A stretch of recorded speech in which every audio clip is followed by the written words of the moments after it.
Bonjour Lamia, comment ça va? Bonjour Aïcha, bah écoute, merci de me recevoir. Je suis vraiment ravie et honorée. Avec plaisir, merci à toi pour ce moment. Lamia, avant de plonger dans ton récit, est-ce que tu pourrais nous dire quel âge tu as, où est-ce que tu as grandi et où est-ce que tu vis aujourd'hui? Alors, j'ai 57 ans, j'ai eu 57 ans cet été. Je suis née à Casa, j'ai grandi pratiquement toute ma vie au Maroc, sauf la période de mes études où j'ai passé 4 ans à Paris. Maintenant, où est-ce que je vis? C'est une jolie question parce que je suis, on va dire, semi-nomade. En fait, je suis basée entre Marrakech et récemment Bali. Donc, je fais moitié Bali, moitié Marrakech.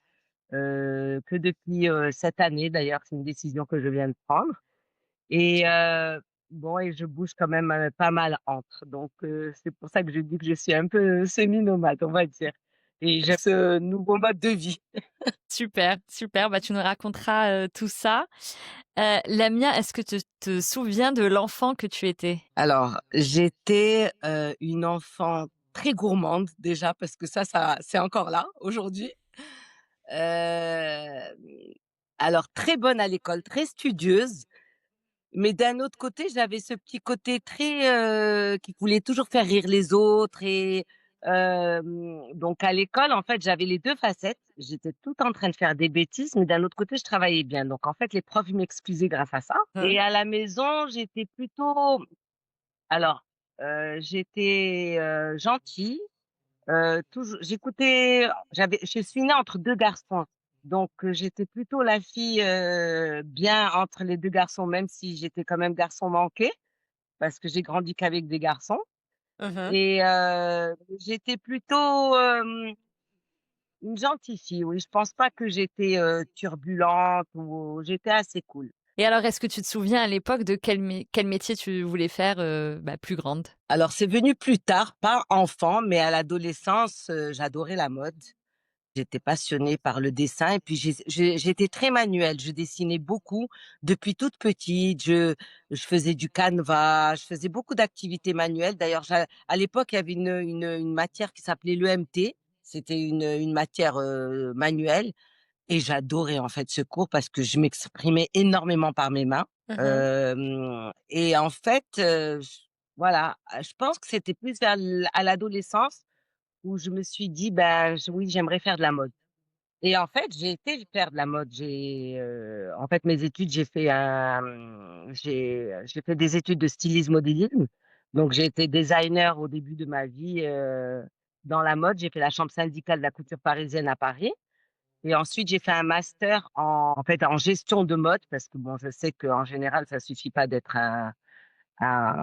juste un styliste modéliste qu'il faut quand même accompagner avec tout ce qui est problème de gestion. Et voilà, donc j'ai passé mes 25 premières années dans la mode. Ouais. C'était d'ailleurs magnifique. Ouais. Et à l'époque de tes études, parce que c'est aussi, voilà, des études, alors j'aime pas le terme original, mais tu as compris, qui sont pas, enfin, tout le monde ne fait pas une école de mode, tu vois? Et des études de stylisme.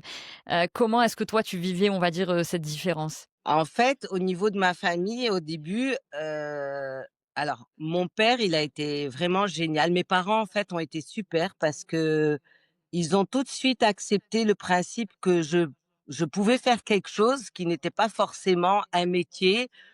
Bon, qui allait, on va dire, me sécuriser financièrement parce que Mmh mh. effectivement c'est pas un métier qui peut sécuriser. Mais ils m'ont laissé, en fait, aller dans mes envies et dans ce que j'avais envie de faire et dans mes rêves parce que c'était vraiment mes rêves et ils se sont pas opposés à mes rêves et je leur en sont j en fait, j'en suis très reconnaissante parce que, mes oncles, mes tantes et tout le reste de la famille, ils disaient: «Mais non, la mienne elle est brillante, il faudrait qu'elle fasse HEC, il faudrait qu'elle fasse des études, plus scientifiques».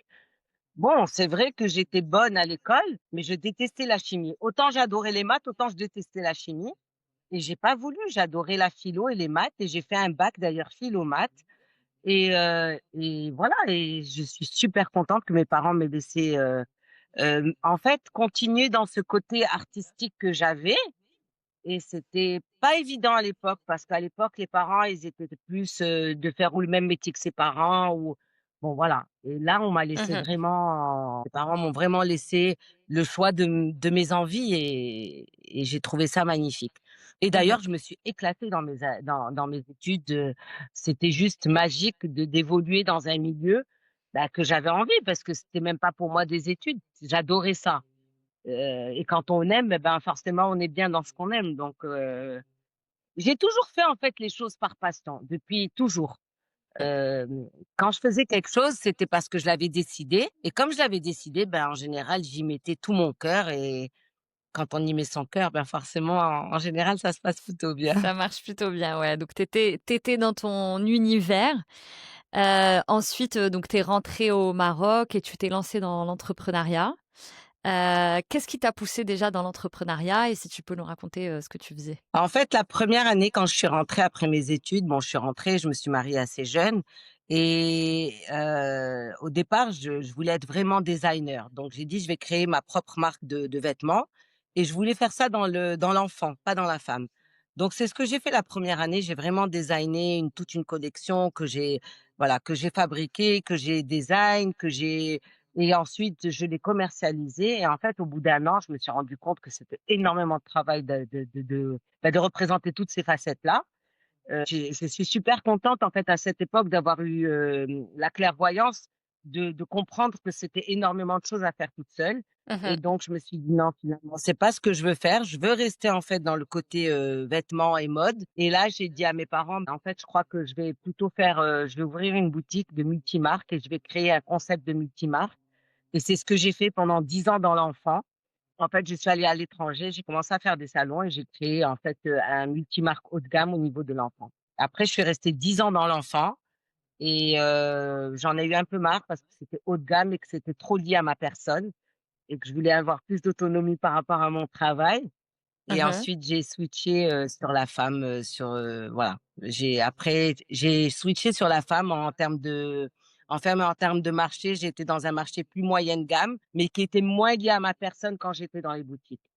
Ce moment-là, quand j'étais dans la femme, j'ai créé un concept de franchise, dans tout le Maroc. J'ai gardé en fait, mes magasins en propre à Casa parce que c'est là où j'habitais à l'époque et j'ai développé ça dans les autres villes du Maroc, entre Fès, Marrakech et Rabat.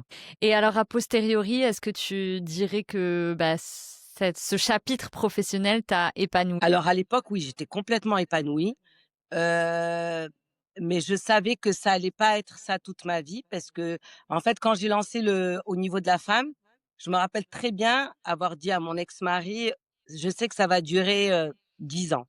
En fait, j'avais Mmh. donné et effectivement, j'ai gardé mes boutiques de femmes 12 ans. Bon après dans ma vie personnelle, comme les choses ont changé, il fallait que je recalibre et mon travail et ma vie professionnelle. Et en fait, oui, à la fin en fait, à la fin, au bout de 10 ans, je commençais à saturer d'être heu, en fait, on va dire dans le vêtement, dans ce métier-là, je voulais changer et comme j'avais changé de vie au niveau, perso, que j'avais divorcé, je voulais en fait même changer mon travail. C'est venu en même temps, je voulais tout changer dans ma vie, en fait Mmh. et comme de en fait, ça faisait 20 ans, que je travaillais en développement personnel parce que, bah, j'ai eu une maladie auto-immune qui a été déclarée à l'âge de 28 ans. Donc j'ai dû travailler sur moi. À 28 ans, on m'a déclaré en fait, fibromyalgique. C'est pas une maladie mortelle, mais c'est une maladie où il y a énormément de souffrance dans le corps et de douleur. Et on va parler de cette maladie, je pense qu'elle est relativement peu connue. Est-ce que tu peux nous dire, bah, c'est quoi cette maladie et comment ça s'est manifesté pour toi? Bon, maintenant, c'est un peu plus connu, mais effectivement, à l'époque, ça fait déjà quand même presque 30 ans, puisque j'ai 57 ans et que j'ai été déclarée fibromyalgique à 28 ans, donc ça fait quand même maintenant 29 ans. En fait, ce sont des douleurs articulaires et musculaires, mais violentes. C'est comme si on est branché sur courant électrique, mais pendant des heures et des heures, donc du matin au soir. Donc on vit en permanence avec une douleur dans le corps et des fois, il y a des points de douleur qui sont très aigus, comme des pics d'aiguille et en fait, on apprend à vivre avec cette douleur et c'est juste intolérable parce que la souffrance, elle dure des heures et des heures et alors on passe par tous les stades, on passe par de la rébellion, on passe par de la tristesse, on passe par de l'incompréhension, par des sentiments d'injustice, on se demande pourquoi on a mal et en fait, c'est très dur aussi à concevoir pour les gens qui sont de l'extérieur parce que les gens de l'extérieur vous voient super, en bonne santé, bien, mais en fait, souvent d'ailleurs on disait que c'était une maladie de gens dépressifs. On s'est bien rendu compte à la fin que non, que c'est vraiment une maladie, bon, psychosomatique, mais où les douleurs sont vraiment, très puissantes, quoi et ça a Mmh. mis énormément de temps à être reconnu par l'OMS d'ailleurs, que souvent on disait quand on ne sait pas quoi dire dans une maladie, on disait à la personne: «Ah bah, tu es fibromyalgique». Mmh. Alors que non, il y a 18 points dans le corps qui sont vraiment des points de test et que si ces points-là font mal, vraiment c'est comme ça qu'on peut reconnaître aussi quelqu'un de fibromyalgique Est-ce que toi, tu as et eu des donc au diagnostiqués début, oui, rapidement? pendant 6 mois au Maroc, non, j'ai pas réussi à avoir un diagnostic parce que les rhumatos ne trouvaient pas ce que j'avais, et en fait, je suis allée à Paris, à la Salpêtrière, à l'hôpital et en fait, il y a un médecin qui connaissait très bien cette maladie, c'était un interniste et bah, tout de suite, au bout de bah, il m'a tout de suite, il a tout de suite compris, il m'a donné tout un interrogatoire de questions et effectivement, après il a commencé à m'ausculter, appuyer sur tous les points, où j'ai hurlé de points de douleur.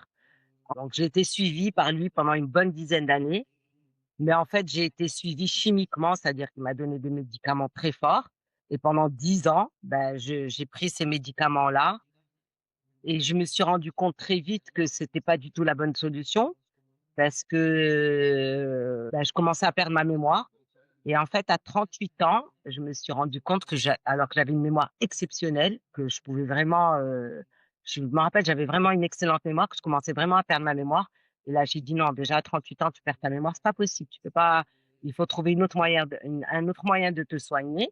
En fait, ça me soignait pas. Les médicaments chimiques, juste, ils calmaient mes douleurs, mais ils me soignaient pas. Mmh. En fait, la médecine allopathique, souvent, elle traite pas, la cause, elle va traiter le symptôme, mais elle va pas traiter la cause et quelqu'un m'a dit: «Mais tu sais, tu devrais faire de l'acupuncture». J'ai dit: «Ben d'accord, je vais essayer». Entre-temps, avant de démarrer l'acupuncture, comme il fallait que je gère moi-même ces douleurs, qu'il fallait que je gère mes états émotionnels parce que c'est très difficile et puis je me sentais très seule dans cette maladie parce qu'il y a personne qui peut aider donc mon entourage, que ce soit, mon mari à l'époque ou mes enfants, bon mes enfants étaient petits, mais personne ne comprend donc c'est vraiment très difficile. Et la seule chose, c'est qu'on dit: «J'ai mal», mais j'ai mal et d'un autre côté, il y a rien de palpable. Donc les Mmh. gens ne comprennent pas. Donc en fait, après, je me retirais. Quand j'avais mal, je me retirais, j'ai resté toute seule et en fait, ça c'était mon seul moyen, c'était je me retirais de la société, en fait, de tout ce qui était social parce que j'avais pas besoin de donner des explications à mon état si j'avais pas envie de parler ou en fait, ça se voit sur le visage quand on est en douleur, vraiment ça se voit sur le visage. Comment tu vis le fait de, bah, de devoir te retirer comme ça, dans ta trentaine et de devoir, bah, gérer ta douleur, seule, quoi? Bah, au début, c'est très dur et c'est pour ça qu'en fait, j'ai dû à me connecter à tout ce monde du développement personnel, pour me donner des outils pour me gérer seule parce que je savais pas me gérer. Non, je savais pas du tout me gérer, il fallait que j'apprenne. Donc j'ai appris avec la méditation, avec la sophrologie, avec l'art de vivre. J'ai fait des retraites de silence, j'ai dû aller en Inde. En fait, j'ai fait beaucoup de choses pour, revenir à moi-même, pour revenir à mon corps et pour me connecter à mon corps, en fait. Parce qu'en me connectant à mon corps, c'est comme ça que je pouvais essayer de le comprendre, de me calmer et d'être en accord avec ce qui m'arrivait, même si c'était pas forcément quelque chose de palpable. Mais en fait, ma maladie, j'en ai fait mon amie. Au début, Mmh. j'étais en rébellion par rapport à elle. Je me Mmh mh. battais.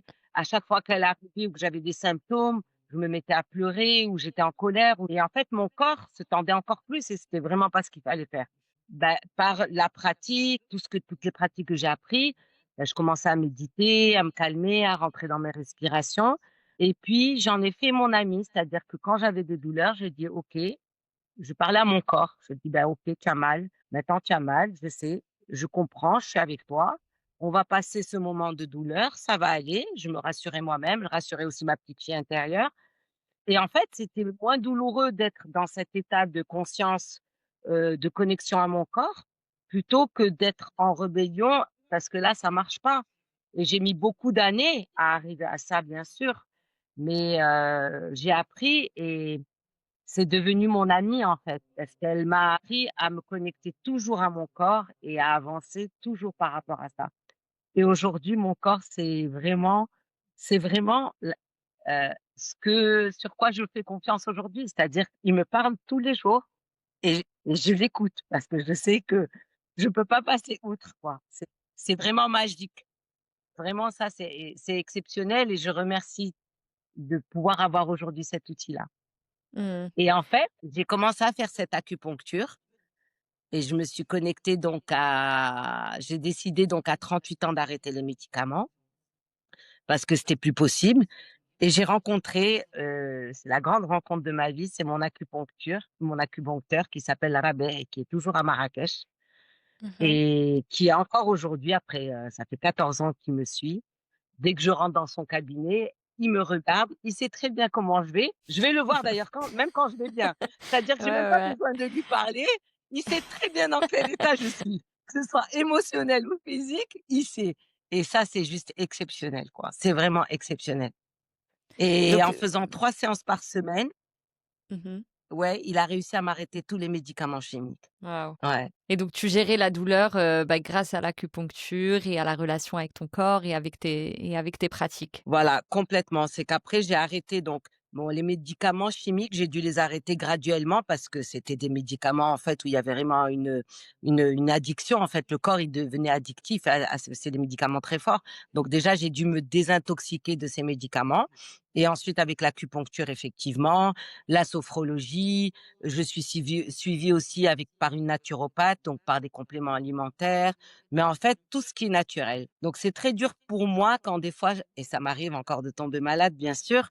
Donc j'essaye toujours de gérer par des outils naturels, mais ça m'arrive encore malheureusement quand c'est des choses un peu plus graves de pouvoir prendre des antibiotiques ou d'être suivi par la médecine allopathique. Bon, ben, des fois on n'a pas le choix et à ce moment-là, ben, j'accepte Mmh. et mais en général, j'essaie toujours de me traiter par de la médecine holistique en fait et Mmh. de la médecine alternative. J'y crois énormément. Et alors justement, tu découvres la médecine chinoise, toi, en tant que patiente et ça t'aide, ça transforme ta vie d'après ce que tu nous dis et à 44 ans, tu décides de reprendre les études et d'étudier la médecine chinoise à ton tour. Qu'est-ce qui t'a donné envie de faire ce move-là? Bah, en fait, quand, Rabais, je me suis rendu compte qu'avec ces séances d'acupuncture, il m'a fait arrêter quand même des médicaments très, très forts et là, j'ai voulu comprendre. Je suis quelqu'un de très curieux à la base et j'adore étudier. Donc j'ai dit: «Attends, la médecine allopathique t'a juste, shooté avec des médicaments mais ne t'a pas soigné. Lui, il t'a fait arrêter des médicaments et il t'a apaisé. C'est-à-dire que moi, si j'ai une crise, j'ai encore des crises à aujourd'hui. Si j'ai une crise, c'est beaucoup moins, hein, ça va être 2-3 par an, donc c'est très peu. Je vais voir l'abbé, lui, en une séance, il m'arrête la crise. Mmh. Alors que moi, avant, je me tapais, 15 jours de crise, très, très mal. Donc 15 jours, c'est quand même énorme quand on est mal dans son corps et je me suis dit: «Bon, il faut que je comprenne pourquoi la médecine chinoise a pu avoir un impact sur mon corps» et à l'époque, aussi, donc allait faire ses études à Londres, c'était sa première année et je me réveille un matin et je me dis: «Bah, toi, tu vas aller à Londres et ben, moi, je vais aller à Paris, je vais reprendre mes études». J'avais mes boutiques, hein, donc j'étais en train de bosser. Mais j'ai trouvé, en fait, un cursus où j'allais pendant 2 ans pouvoir aller étudier une semaine par mois tous les 2 mois. Bon, après, il fallait que j'étudie à la maison, parce que c'était pas suffisant et pendant 2 ans, donc j'ai repris mes études et c'était exceptionnel. J'ai adoré cette période. J'adore les livres, j'adore apprendre, ça quelque chose qui me nourrit énormément et mais c'était très dur aussi parce que mon cerveau n'était plus du tout entraîné à apprendre et Mmh. c'est énormément d'informations la médecine chinoise donc fallait faire des examens et puis il fallait en même temps continuer à bosser sur mes boutiques donc je me rappelle très bien à l'époque, j'allais au Sentier et mon école était à côté du Sentier. Donc je travaillais toute la journée au Sentier, toute la journée je travaillais à l'école et à l'heure du déjeuner, j'allais au Sentier faire mes achats pour la boutique. Drôle d'avoir les 2 casquettes comme ça, mais c'était sympa. Donc j'ai appris au début, mais c'était pour comprendre. pas du tout pour exercer. Ouais, tu pas pour objectif à l'époque d'en faire, un jour ton métier? Non, non, absolument pas. Non, absolument pas. Mais en fait, qu'est-ce qui a déclenché ça? C'est qu'entre-temps, voilà, dans ma vie personnelle, j'ai divorcé et que j'ai voulu justement, changer même de carrière. Donc le temps de transiter, parce que bon, on se met pas du jour au lendemain à changer de carrière, ça m'a quand même pris au moins 2 ans Mmh. à me reformer, pas qu'à la médecine chinoise, je me suis formée à plein de d'autres thérapies. Hem, donc en fait, j'ai commencé à me former. Je ne C'était pas encore en conscience que j'allais exercer. Et puis j'ai commencé à exercer sur mes amis. Pendant au moins 1 an, j'ai commencé à exercer sur mes amis, mais parce que j'avais toujours cet élan d'aider les autres, de faire du bien aux autres. Mais ça, c'est quelque chose que j'ai toujours eu. «Viens, je vais te masser les pieds, viens, je vais te masser la tête», j'ai toujours eu ça, de faire du bien à mes amis ou des gens autour de moi ou à mes enfants. Et à un moment donné, bon, au bout d'1 an, je me suis dit: «Bon, il faudrait peut-être que tu fasses quelque chose de tout ce que tu as appris». Mais j'arrivais pas à y aller parce qu'en fait, je me légitimais pas moi-même. Je passais de la mode à thérapeute, donc c'était un peu compliqué. Et je me rappelle, j'ai fait un séminaire de coaching avec David Laroche, à l'époque à Paris, donc 48 heures en immersion avec lui. Et en fait, j'ai terminé le séminaire et dès que je suis rentrée, je me suis lancée. Mais j'ai quand même eu du mal au début à monétiser, en fait, à demander de l'argent pour mes soins. C'est pour ça que pendant 1 an, j'ai pratiqué sans me faire payer. Bon voilà, c'est normal, je pense que c'est normal quand on Ouais, change, c'est un voilà processus en voilà effet. de métier. Voilà. Mmh. Mais bon, maint ça fait 9 ans maintenant, donc ça va. Et est-ce que tu penses que c'est, ce week-end-là qui t'a fait prendre connaissance aussi que quelque part c'est un peu ta mission de vie, en tout cas à ce moment-là? Qu'est-ce qui a fait que tu as eu ce switch? En tout cas, ça m'a donné l'énergie d'y aller. Ma mission de vie, oui, aujourd'hui, en fait, je me rends compte que, c'est comme si j'ai toujours fait ça toute ma vie. C'est comme si la mode, elle était tellement loin, en fait, dans ma vie, mais tellement loin. J'ai l'impression qu'en fait, toute ma vie, j'ai fait, du bien-être et que j'ai donné ça aux gens. J'arrive même pas à dire que ça fait 9 ans, j'ai l'impression que ça a toujours existé. Bah, David Laroche, je le remercie parce qu'en fait, c'est juste, mécaniquement qu'il a déclenché ça dans mon cerveau de d'y aller. Oui, je pense que j'ai mon âme, elle savait qu'elle était à sa place par rapport à ça et aujourd'hui encore plus, vraiment. Mmh. Et je remercie encore et je la remercierai jamais encore. Et ben, c'est ma maladie auto-immune parce qu'elle m'a montré le chemin et qu'aujourd'hui j'aurais jamais été la personne que je suis. J'aurais jamais été connectée à mon corps de cette manière. Et en fait, c'est à travers mes soins, c'est ce que j'essaye de faire, c'est de faire prendre conscience, en fait, aux gens qui passent, et qui sont avec moi, de l'importance de leur corps, de l'importance de ce que leur corps peut leur dire. Parce qu'il y a une déconnexion totale entre le mental et le corps de beaucoup de personnes et qu'on n'apprend pas ni à respirer, ni à être dans notre corps. Et c'est des choses qui sont en fait tellement importantes. Moi, j'ai dû apprendre par la force des choses parce que j'avais pas le choix, c'était de la survie en fait. Et aujourd'hui, je suis ravie de pouvoir juste, le transmettre en fait. C'est vraiment de la transmission que je transmets à travers ou ma manière de dire les choses ou à travers mes mains quand je touche les gens. Et je remercie tellement, bah, tellement ma vie d'être arrivée à ça parce que ça me nourrit énormément et j'ai énormément de gratitude. Ça m'émeut énormément parce que quand Mmh. à la fin d'un soin, j'ai une personne qui me remercie avec un sourire et à qui j'ai fait du bien, à qui j'ai donné ce moment de pause, ben, j'ai des frissons parce que je me dis: «Ben, tu es à la bonne place». Parce que ça me nourrit énormément en tout cas. C'est C'est même pas je peux même pas dire que c'est mon travail, c'est ma manière de vivre, c'est ma passion, je sais pas comment dire, mais je peux pas dire quand on me dit: C'est quoi ton travail?» Oui, je dis: Je suis thérapeute», mais c'est bien plus que ça, c'est plus que ça. Et c'est fou quand même de se dire que le point de départ, ça a été, bah, une maladie que tu as, bah, cherché à combattre, en tout cas, à chercher à faire taire et à, tu vois, à faire, disparaître. Tu disais tout à l'heure que voilà, tu étais en colère, que tu avais des phases de rébellion et aujourd'hui, bah, de t'entendre dire: «Bah, je remercie ma maladie», enfin, c'est un sacré chemin de parcouru aussi pour en arriver là, bah, dans Ben, c'est 30 ans. l'acceptation et mmh. Ben, en fait, c'est 30 ans, c'est un chemin de développement de 30 ans.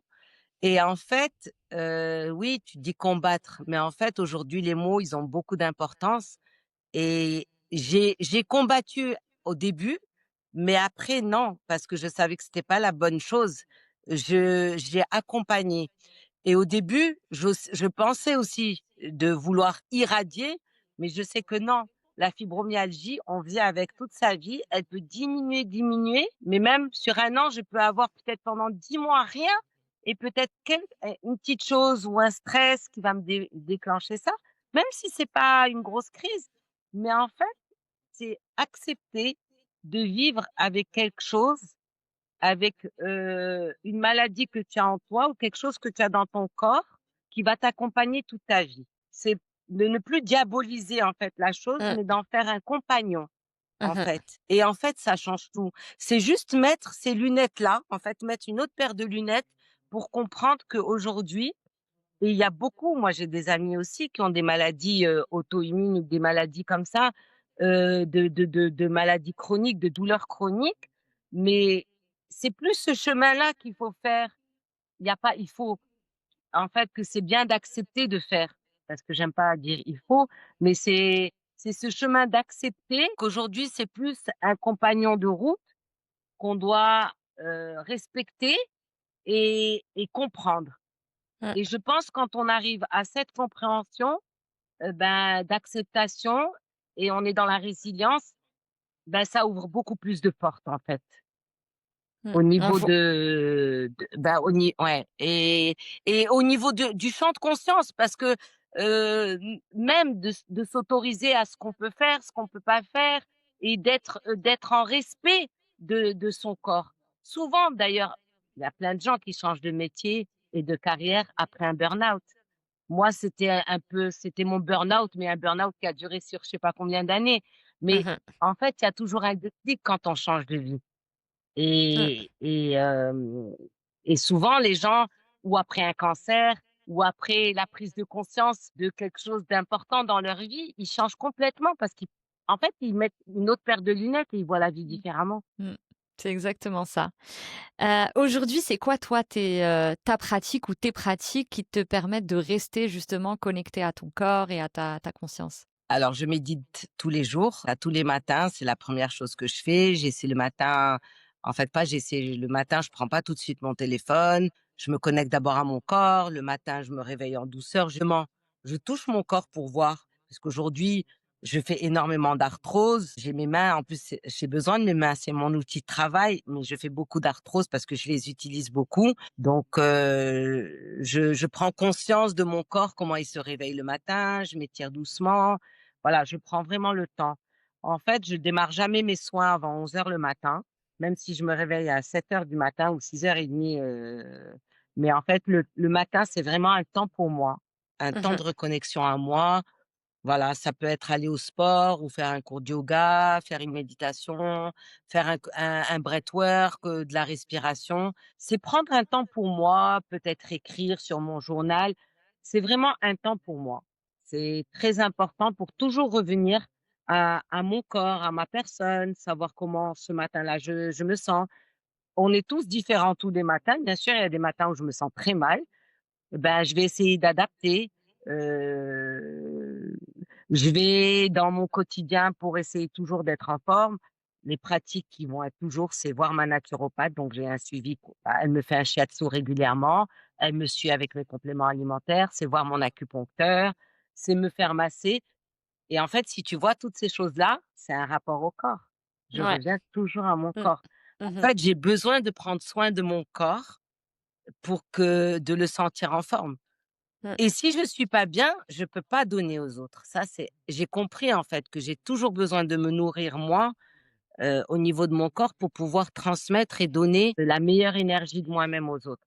Là, je viens de passer 5 mois à Bali où j'ai travaillé, mais j'ai beaucoup, pris, reçu de cette culture exceptionnelle j'ai vu des chamans, des guérisseurs, donc j'ai continué mon chemin de guérison, mon chemin de grandir spirituellement et en fait, c'est que des choses qui me nourrissent plus pour pouvoir après transmettre plus. Et alors tu disais, en introduction que tu vivais une partie, de l'année, en tout cas à Bali à partir de cette année. Heu, Est-ce que tu peux nous expliquer pourquoi Bali et qu'est-ce que t'apporte, cette terre? Alors la première fois que j'ai été à Bali, non pas la première fois, on va dire la deuxième fois. Quand j'ai été, il y a quelques années, 2022, ça remonte pas tellement, c'est plus de 3 ans et demi, on va dire. Je suis allée au départ me former en fait, pour, me former en sound healing parce qu'il y avait un professeur exceptionnel là-bas et en fait, j'ai été très malade, à Bali cet été-là, j'ai été très malade au niveau de mes poumons. Je savais pas ce que c'était. En fait, avant de partir, tout le monde me disait: «Va faire un scanner», mais j'ai pas voulu parce que j'avais peur qu'on m'empêche d'aller à Bali. Donc je suis allée à Bali et j'ai passé, 2 mois là-bas et j'ai été très malade, mais j'ai vécu normalement. Je voyais bien que j'étais malade parce que je maigrissais énormément et je voyais des guérisseurs là-bas et des acupuncteurs et ils me disaient qu'il y a quelque chose au poumon, c'est assez grave, mais on savait pas ce que c'était. Moi, je pensais que c'était une pneumonie ou quelque chose, mais bon, j'avais pris quand même des antibiotiques avec moi, mais ça suffisait pas. Même quand je les prenais, ça n'allait pas. En rentrant à Paris fin août, là, je voyais bien que je tenais plus le coup. Donc j'ai fait un scanner en rentrant à Paris et là, en fait, on m'a dit que j'avais une tuberculose. Donc j'étais malade pendant plus de 3 mois là-bas et j'ai pu vivre normalement et en fait, cette terre, j'avais vu beaucoup de guérisseurs là-bas à cette époque-là, de chamans et tout et je suis tellement connectée à cette terre parce qu'en fait, c'est une terre qui me guérit, qui a guéri mon âme, qui m'a beaucoup appris, qui m'a mais vraiment énormément soutenue. Et ça a commencé à cette époque-là et à chaque fois que je vais à Bali, en fait, je mon âme se reconnaît. Je pense que mon ancienne vie, elle devait être là-bas parce que Mmh. je suis tellement alignée, mais tellement je me sens tellement chez moi avec les gens, avec cette terre. C'est une terre que je remercie énormément quand j'arrive et quand je repars de tout ce qu'elle m'offre et je me suis dit: «Non, tu te sens trop bien chez toi, aussi bien que dans ton pays de où Mmh. je suis née». Donc c'est comme ça que j'ai décidé, et puis c'est le la Mecque du bien-être. Quand je suis à Ubud, c'est la ville où je vis, c'est vraiment la Mecque du bien-être. Je veux dire, c'est tellement le lieu où tout ce qui se passe au niveau du bien-être est là, quoi. C'est juste exceptionnel. Donc j'ai dit: «Bon, je vais partager mon temps entre, Bali» et je continue encore à me former là-bas, à grandir, voilà, à m'améliorer pour pouvoir encore, donner aussi bien là-bas qu'ici. Donc là, je repars début juin, pour repasser encore la moitié de l'année là-bas et j'en suis ravie. Voilà, Mmh. c'est ça me met, un baume au cœur énorme. Et cette décision, bah, parce que ouais, comment dire? Comment tu t'autorises finalement à te donner cette possibilité, tu vois? Parce que j'imagine que enfin, Ben c'est ça, pas je quelque pense que chose qu'on c'est se un de dit mes tout de points suite, forts. ouais. Bah, ça, je pense que c'est peut-être un de mes grands ma grande force et mes points forts effectivement. Heu, En fait, c'est mes amis qui me renvoient cette image. Moi, je me rends pas compte. J'ai toujours été sur le en fait, j'ai toujours été vers mes rêves. À chaque fois que j'ai voulu faire quelque chose dans ma vie, en fait, c'est comme ça que ça se mettait en place. J'avais l'idée, j'ai dit: «Mais c'est génial, je vais faire ça». Genre, ça paraissait tellement comme une évidence. En fait, je me demandais pas comment j'allais le faire. Je me dis: «Non, je vais le Je faire» vais le faire. et une fois que je me dis en fait, je dis une fois que je dis: «Je vais le faire», c'est après que je pense aux outils, comment je veux le faire et ça, c'est Mmh. incroyable, mais je m'en suis pas rendu compte tout de suite, toute seule. C'est plus mes amies, elles m'a fait: En fait, tu décides du truc et après, c'est elle, tu trouves les solutions pour le faire» et Mmh en fait, mh. c'est vraiment ça. C'est pas, par exemple, Bali, je l'ai dit il y a 2 ans, j'ai dit: «Plus tard, dans 10 ans, je vais vivre, à Bali». Je disais ça comme ça. Je disais: «Bon, peut-être que j'irai 3 4 mois ou 2 mois ou 3 mois» et en fait, déjà l'année dernière et je disais: «Je vais bosser aussi». Mais l'année dernière, quand j'avais décidé de repartir à Bali, en fait, je devais repartir que 2 mois. Au moment de prendre mon billet, j'ai dit: «Non, pourquoi je vais partir 2 mois? Je vais partir 3 mois. Pourquoi 2 mois? De toute façon, je passe pas l'été à Marrakech, il fait trop chaud à Marrakech, je travaille pas de toute façon, donc je vais aller passer». Mais je me disais pas ça en temps de que j'allais travailler. Je me dis que je vais aller passer 3 mois à Bali pour passer 3 mois de vacances. Mmh. Et après, en fait, au moment de prendre mon billet, j'ai dit: «En fait, tu sais quoi? Non, je vais y aller 4 mois» et en fait, je prends mon billet et je mets 4 mois dans mon billet. Je prends l'aller, le retour et Mais j'avais pas du tout l'idée de travailler encore. Entre-temps, j'avais connu quelqu'un l'année d'avant à Bali, qui a des hôtels à Bali. Et en parlant avec elle, je lui dis: «Écoute, voilà, ben, je viens à Bali 4 mois». Elle me dit: «Mais tu vas travailler?» Je lui dis: «J'aimerais, mais bon, c'est très difficile d'avoir le visa de travail là-bas, c'est un peu Mmh. compliqué». Après, elle m'a dit: «Mais» je lui dis: «Non, si je trouve un sponsor, ouais, je vais bien». Et en fait, ma tête, elle fait tac. J'ai dit je me retourne vers elle, je dis: «Bah, à part si tu me sponsorises, ouais, je veux bien». Et en fait, c'est comme ça que ça s'est fait. Et donc je remercie Alexa qui a mon sponsor et qui a les hôtels Blue Karma et donc qui m'a sponsorisée et qui m'a permis en fait d'avoir mon visa de travail. Donc j'ai travaillé dans son hôtel, pendant cet été et en fait les choses, elles se sont mis en place. Alors de 10 ans, c'est passé où ça s'est mis en place cet été. J'ai Ouais. travaillé, j'ai passé 5 mois alors qu'au départ, je devais aller passer 2 ou 3 mois de vacances. Et en fait, Mmh. voilà, les choses, elles s'enchaînent et en fait, quand elles sont devant moi avec autant de facilité, je me dis: «Bon, c'est clair, si c'est si fluide et si facile, c'est que c'est vraiment les choses que je dois faire». Bon, tu Je me tu pose dois même pas très la bien question, quoi. manifester alors. Alors une de mes copines, elle me dit: «Tu es la reine de la manifestation». Je peux te Je cite confirmer. Malek et Sophia. Elles me disent: «S'il te plaît, manifeste pour nous parce que quand tu manifestes, ça se passe». Bah, écoute, je crois qu'en fait, tout le monde est capable de manifester.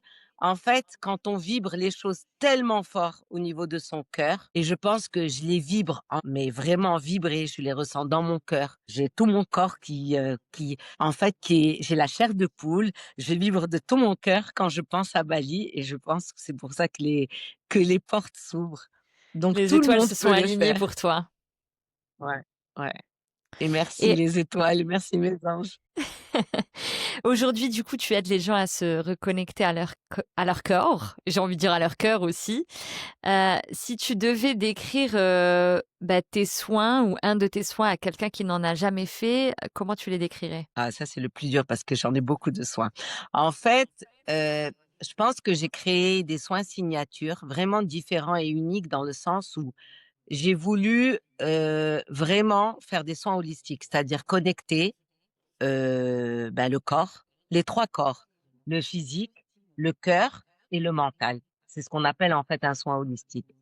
Et à travers toutes les thérapies que j'ai appris, donc que ce soit l'acupuncture, le Shinetsang qui est un massage abdominal au niveau qui est vraiment centralisé sur le ventre et qui permet de se reconnecter à toutes ses émotions, à faire du nettoyage émotionnel, à se rec vraiment, aux huiles essentielles et aux sons, à tous les sons, que ce soit les bols de cristal ou aujourd'hui les diapasons.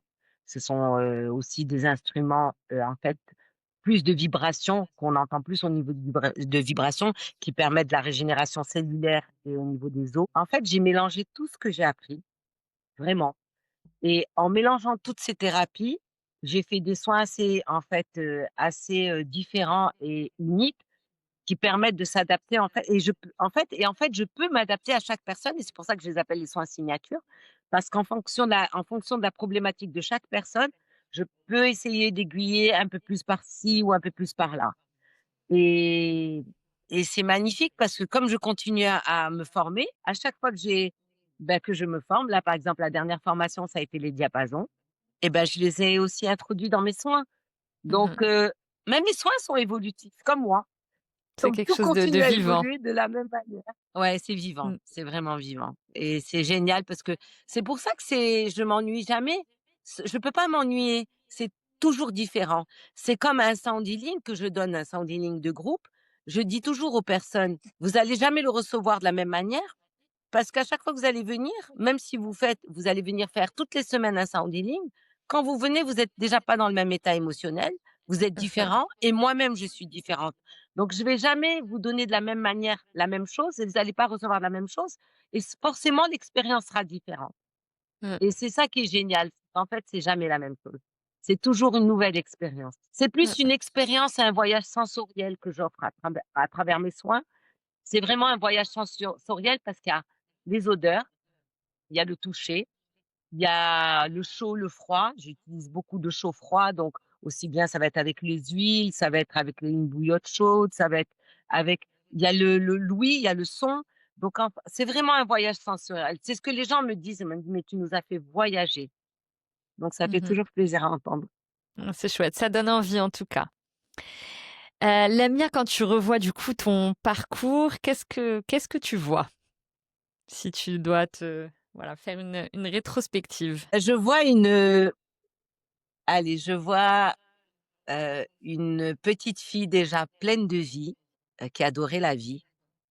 Quand je te disais gourmande, ouais, gourmande de pas en termes que alimentaires, gourmande de manger la vie par, voilà, de vivre, voilà, Mmh. dans le plaisir, dans la vie, dans le rire, dans la joie et je pense que la petite fille est devenue femme en gardant toute cette facette-là, et qu'en fait, c'est ce que je dis toujours à mes 2 filles, que c'est tellement important de vivre ses rêves, de vivre dans la passion de ce qu'on aime et qu'en fait, quand on vit dans ça, on peut vivre que dans le bonheur et aujourd'hui, en fait, c'est quoi la vie? C'est être heureux, donc être heureux, c'est très important d'être heureux dans ce qu'on fait et dans comment on se réveille tous les matins. Donc j'ai toujours essayé de faire, des choses qui me nourrissaient et qui me rendaient heureuse et j'ai voulu arrêter la mode quand ça me rendait plus heureuse et les 2 dernières années, ça a été dur, en fait, pour moi. Bon, il Mmh. fallait que je garde mes boutiques parce qu'il fallait que c'était aussi mes revenus, Ton donc j'en ton avais besoin gagne-pain, ouais. financièrement pour vivre. Voilà, le temps que je change de vie. Mais ça a été très dur pour moi émotionnellement ces 2 ans-là parce que j'étais pas alignée avec ça.